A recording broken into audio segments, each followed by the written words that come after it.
Welcome to our new game, the Stanley Parable Ultra Deluxe. This is going to be my series, by the way, guys. Dan is going to be color commentary. Say something, color commentary. Okay. All right. Yeah. So I'm gonna be here on the side. I'll be commentating. So I have. Never the end is never the end is never the end. Okay. This is the story of a man named Stanley. Stanley worked for a company in a big building where he was employee number 427. Employee number 427's job was simple. He sat at his desk in room 427 and he pushed buttons on a keyboard. Orders came to him through a monitor on his desk, telling him what buttons to push, how long to push them, and in what order. This is what employee 427 did every day of every month of every year. And although others might have considered it soul-eating, Stanley relished every moment that the orders came in, as though he had been made exactly for this job. And Stanley was happy. And then one day, something very peculiar happened. Something that would forever change Stanley. Something he would never quite forget. He had been at his desk for nearly an hour when he realized that not one single order had arrived on the monitor for him to follow. No one had showed up to give him instructions, call a meeting, or even say hi. Never in all his years at the company had this happened, this complete isolation. Something was very clearly wrong. Shocked, frozen solid, Stanley found himself unable to move for the longest time. But as he came to his wits and regained his senses, he got up from his desk and stepped out of his office. Okay. So now that we have a little thing here. All right. So yeah. So John's playing this one. There's an I Hate Mondays cup. Yes. I have. I watched an entire playthrough of this game before, although not the. I don't think it was the Ultra Deluxe edition that we have right here. But yeah, you should just look around and probably not go too fast and pay attention to a lot of things.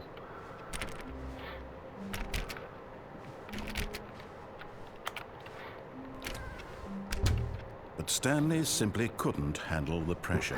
What if he had to make a decision? What if a crucial outcome fell under his responsibility? He had never been trained for that. No. This couldn't go any way except badly. The thing to do now, Stanley thought to himself, is to wait. Nothing will hurt me. Nothing will break me. In here I can be happy forever. I will be happy. Stanley waited. Hours passed, then days. Had years gone by? He no longer had the ability to tell. But the one thing he knew for sure, beyond any doubt, was that if he waited long enough, the answers would come. Eventually, someday, they would arrive. Soon, very soon now, this will end. He will be spoken to. He will be told what to do. Now it's just a little bit closer. Now it's even closer. Here it comes. This never the end is never the end. Yeah, everyone else could be capable of reading also. Okay, so you basically like an ending. You ended the first game. Okay, pretty much. Okay, by doing absolutely nothing. Okay, so now we're going to continue on. All of his co-workers were gone. What could it mean? Stanley decided to go to the meeting room. Perhaps he had simply missed a memo. Okay, now so stop for a second. Freaking hyper kid. 2 seconds. Wait a second. It's really important that you pay attention to what he says, and you have to decide if you're going to do what he's basically is narrating Stanley does, or if you're not. And that's kind of how the game is played. You know what a parable is? No. No matter how hard Stanley looked, he couldn't find a trace of his co-workers. Like, look at the coffee cups or something. I don't know. Number one, Dad. There's been I Hate Mondays, and there's been one that's like pencil. I like work. I just hate my boss.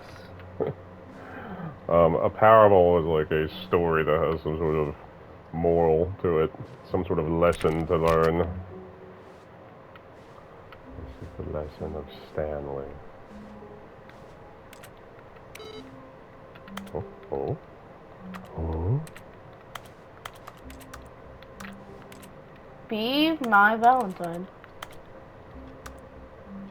Surname, access. Username, probably. Waiting, input. Input received? What?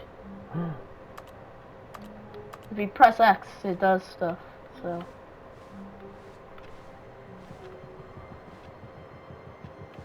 I hate Mondays.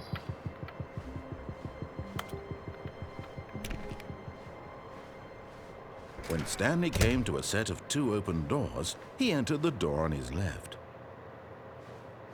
This is the door on my left, right? This game seems like the back rooms. Okay, so this comes into what I said before. Yet there was not a single person here either. Feeling a wave of disbelief, Stanley decided to go up to his boss's office, hoping he might find an answer there. How to solve a dispute with a coworker? Let it ball up inside you. Take it out passive-aggressively on other coworkers. Alright, feelings. Alright.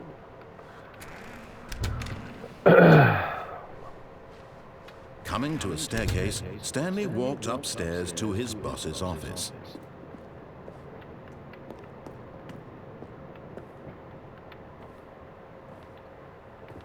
Executive bathroom. Stepping into his manager's office, Stanley was once again stunned to discover not an indication of any human life. Shocked, unraveled, Stanley wondered in disbelief who orchestrated this, what dark secret was being held from him. What he could not have known was that the keypad behind the boss's desk guarded the terrible truth that his boss had been keeping from him. And so the boss had assigned it an extra secret PIN number. 2845. But of course, Stanley couldn't possibly have known this. What do you say? Oh my god. This is like you have to focus. T2? 2845. 845. Yet incredibly, by simply pushing random buttons on the keypad, Stanley happened to input the correct code by sheer luck. Amazing. He stepped into the newly opened passageway.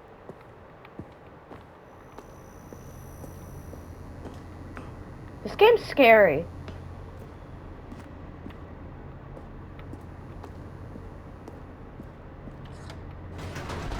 I already don't like it. Don't be such a wuss. Oh my god. Loading, loading, loading, loading. Descending deeper into the building, Stanley realized he felt a bit peculiar. It was a stirring of emotion in his chest, as though he felt more free to think for himself, to question the nature of his job. Why did he feel this now, when for years it had never occurred to him? This question would not go unanswered for long.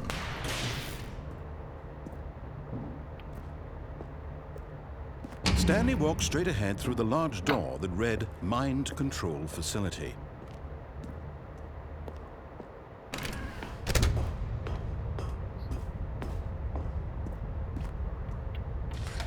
The lights rose on an enormous room packed with television screens. What horrible secret did this place hold? Stanley thought to himself. Did he have the strength to find out? I don't like this game already. It's too scary.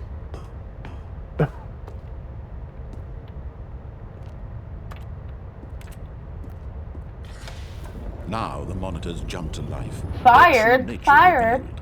Each bore the number of an employee in the building, Stanley's co-workers. The lives of so many individuals reduced to images on a screen, and Stanley, one of them, eternally monitored in this place where freedom meant nothing. Really? That's us, I think. Right there. This mind control facility, it was too horrible to believe. It couldn't be true. Had Stanley really been under someone's control all this time?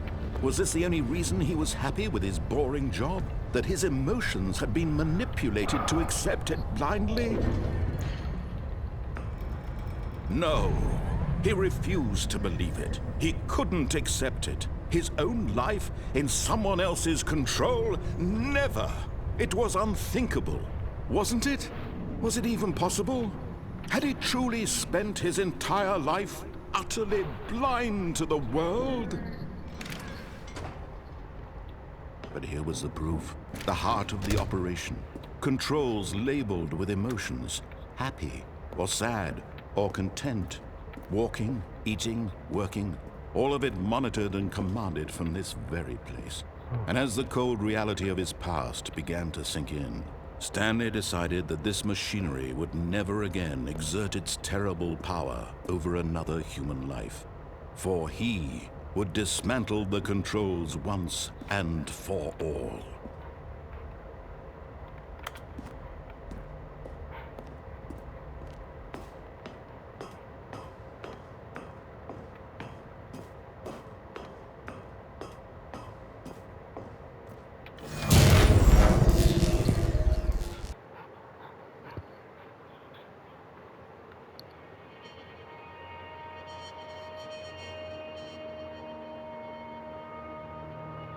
Blackness, and a rising chill of uncertainty. Was it over? Yes! He had won! He had defeated the machine, unshackled himself from someone else's command. Freedom was mere moments away. And yet, even as the immense door slowly opened, Stanley reflected on how many puzzles still lay unsolved. Where had his co-workers gone? How had he been freed from the machine's grasp? What other mysteries did this strange building hold? But as sunlight streamed into the chamber, he realized none of this mattered to him, for it was not knowledge or even power that he had been seeking, but happiness. Perhaps his goal had not been to understand, but to let go. No longer would anyone tell him where to go, what to do, or how to feel.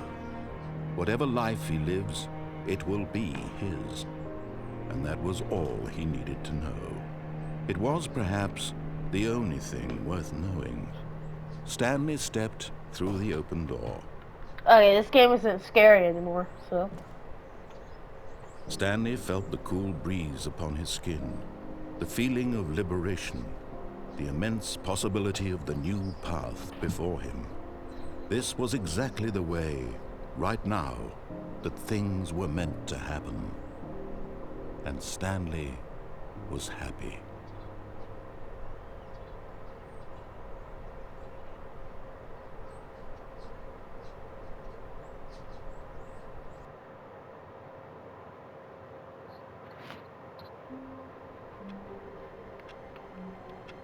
What the hell? All of his co-workers were gone. What could it mean? Stanley decided to go to the meeting room. Perhaps he had simply missed a memo. I don't like this game. That was the only ending I felt safe doing.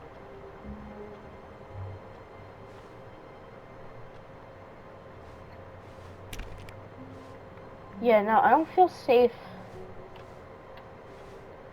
playing the rest of this game. It was so short too. It felt like too short. I don't want to go right.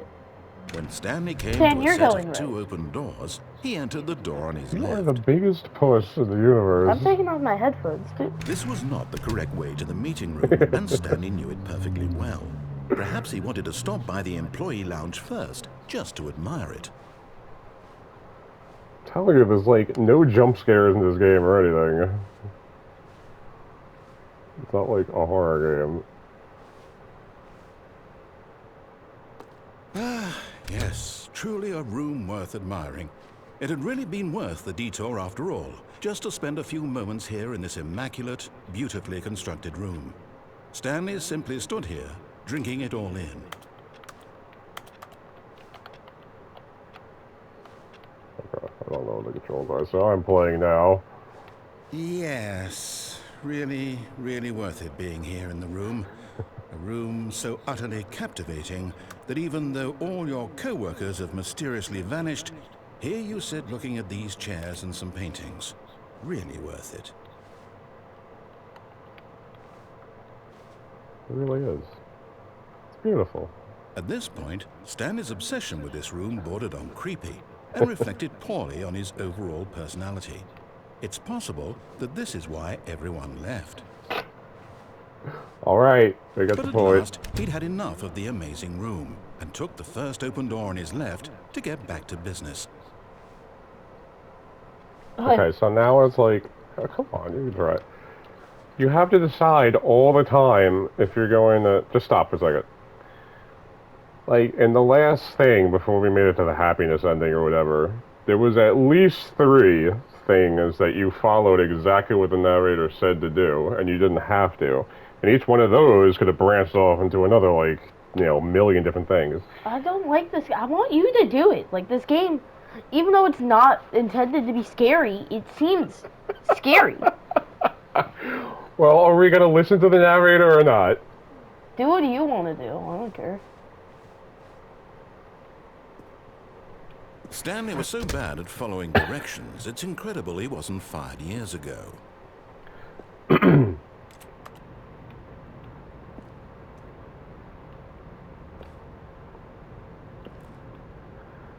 not lie. If you're lying right now, stop.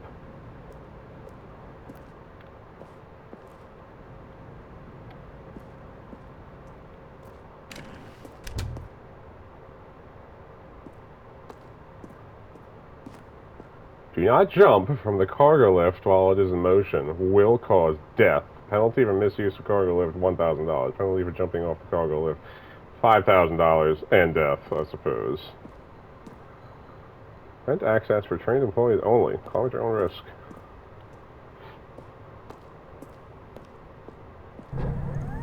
Look, Stanley, I think perhaps we've gotten off on the wrong foot here. I'm not your enemy, really, I'm not. I realize that investing your trust in someone else can be difficult, but the fact is that the story has been about nothing but you all this time. There's someone you've been neglecting, Stanley. Someone you've forgotten about. Please, stop trying to make every decision... What? Really? I was in the middle of something. Do you have zero consideration for others? Are you that convinced that I want something bad to happen to you? Why, Sure I is. don't know how to convince you of this, but I really do want to help you, to show you something beautiful. Look, let me prove it. Let me prove that I'm on your side. Give me a chance. Danger. Danger everywhere. Alright, so like, see, we couldn't have gotten here unless I did what I just did, which was jump off this lift before it made it to its, where it's going to take us over there. But let's see what this is about.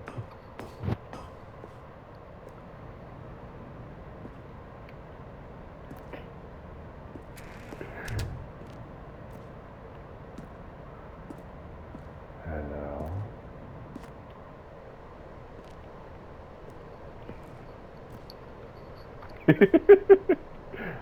John is full and truly freaked out now. This is scarier than watching Dan play Silent Hill. Buckets past this point. How the heck is this scarier than Silent Hill? There's no monsters here, there's nothing. We have not seen a single living thing. Now listen carefully, this is important. Stanley walked That's the through scary red door. Alright, so... That's right, they go in the round hole. Perhaps you misunderstood. Stanley walked through the red door.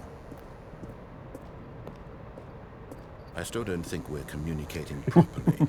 Stanley walked through Wait, I the think if you red turn back around, door. there's something. All right, fine, go ahead, Stanley. You want to know so badly what's out there? You want to find out what lies at the end of this road you've chosen? Well, don't let me stop you.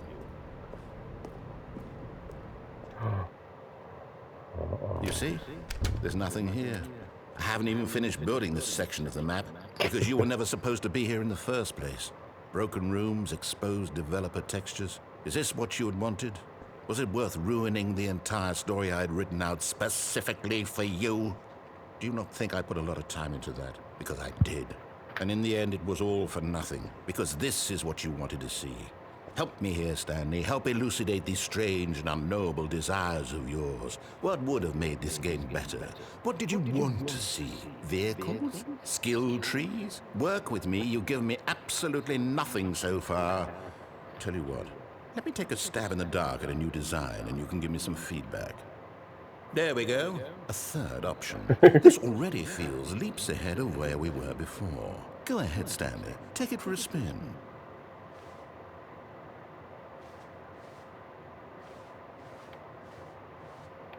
I don't know. You have to choose. No, I'm too afraid to choose.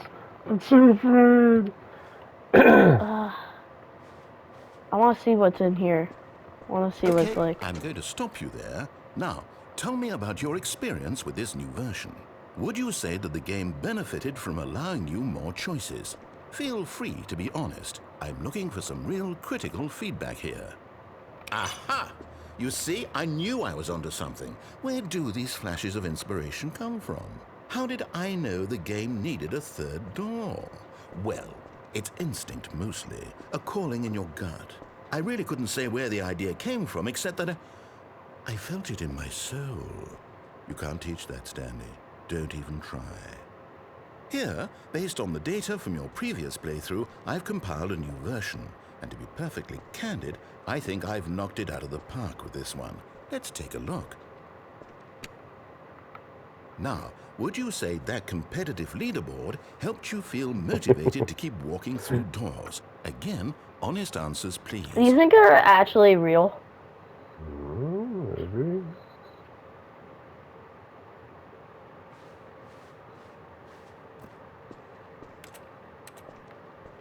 Oh.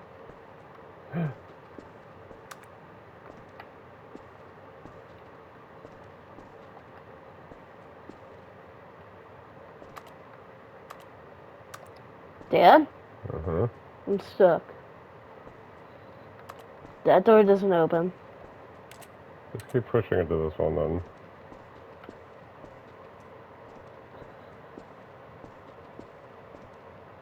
No? X, I think? Yeah, I don't know what to do, actually.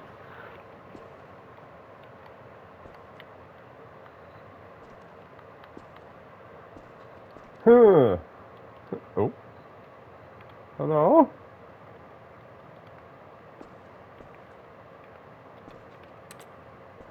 Oh.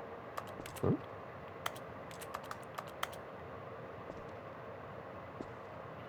Woo. We broke the Stanley Parable for real.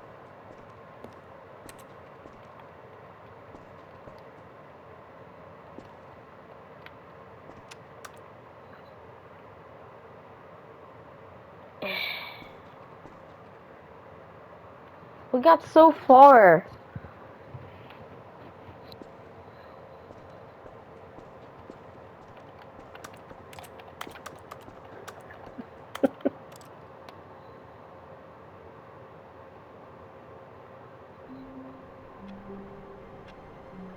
Probably have to do that there. All of his co-workers were gone. What could it mean? Stanley decided to go to the meeting room. Perhaps he had simply missed a memo.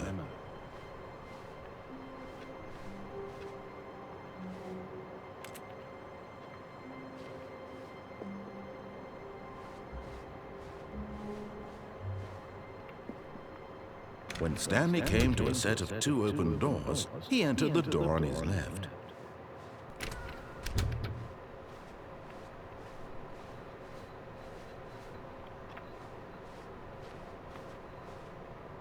Yet there was not a single person here either. Feeling a wave of disbelief, Stanley decided to go up to his boss's office, hoping he might find an answer there. What if we go into the Okay, so. Coming to a staircase, Stanley walked upstairs to his boss's office. No, we didn't. We went straight down to hell!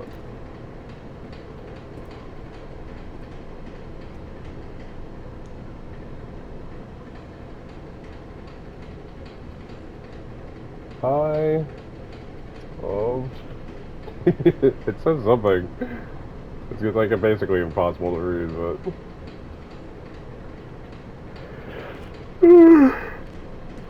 Yeah, it's not possible to read. But Stanley just couldn't do it.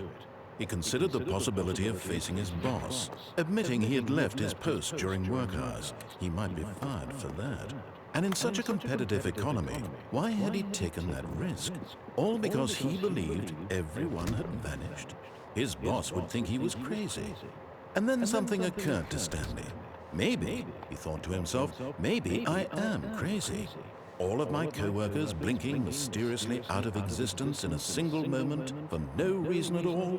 None of it made any logical sense. And as Stanley pondered this, he began to make other strange observations. For example, why couldn't he see his feet when he looked down? Why did doors close automatically behind him wherever he went? And for that matter, these rooms were starting to look pretty familiar. Were they simply repeating? No, Stanley said to himself, this is all too strange. This can't be real. And at last, he came to the conclusion that had been on the tip of his tongue. He just hadn't found the words for it. I'm dreaming! He yelled. This is all a dream. Oh, what a relief Stanley felt to have finally found an answer, an explanation. His co-workers weren't actually gone. He wasn't going to lose his job. He wasn't crazy after all.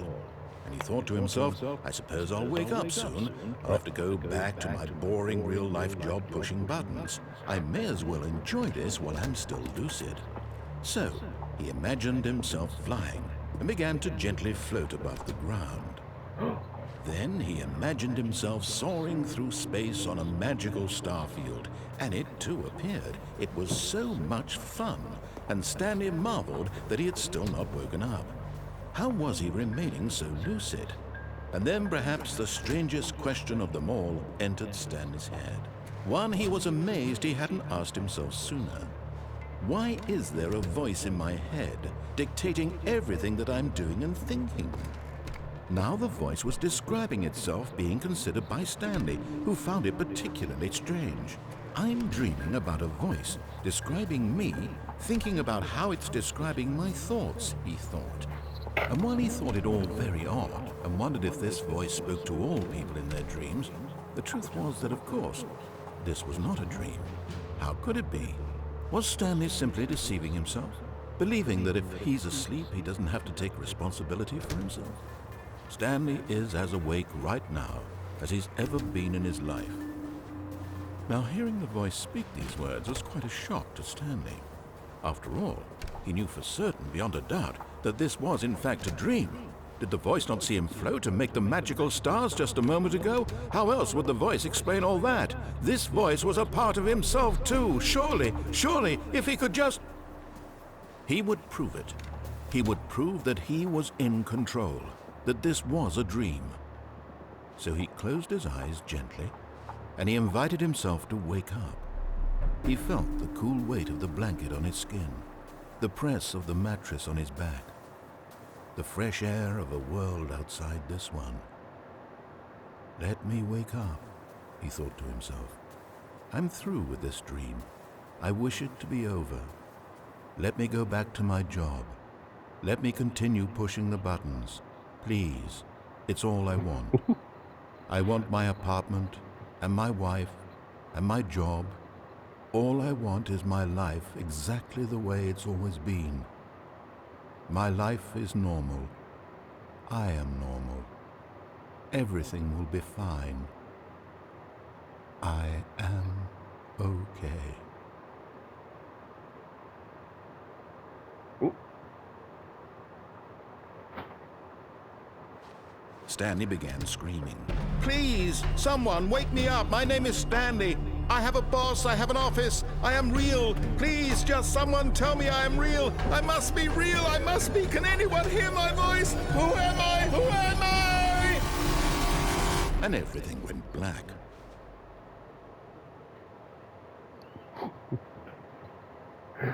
This is the story of a woman named Mariella. Mariella woke up on a day like any other. She arose, got dressed, gathered her belongings, and walked to her place of work. But on this particular day, her walk was interrupted by the body of a man who had stumbled through town talking and screaming to himself, and then collapsed dead on the sidewalk. And although she would soon turn to go call for an ambulance, for just a few brief moments, she considered the strange man. He was obviously crazy. This much she knew. Everyone knows what crazy people look like. And in that moment, she thought to herself how lucky she was to be normal. I am sane. I am in control of my mind. I know what is real and what isn't. It was comforting to think this, and in a certain way, seeing this man made her feel better. But then she remembered the meeting she had scheduled for that day, the very important people whose impressions of her would affect her career, and by extension, the rest of her life. She had no time for this, so it was only a moment that she stood there, staring down at the body. And then she turned and ran.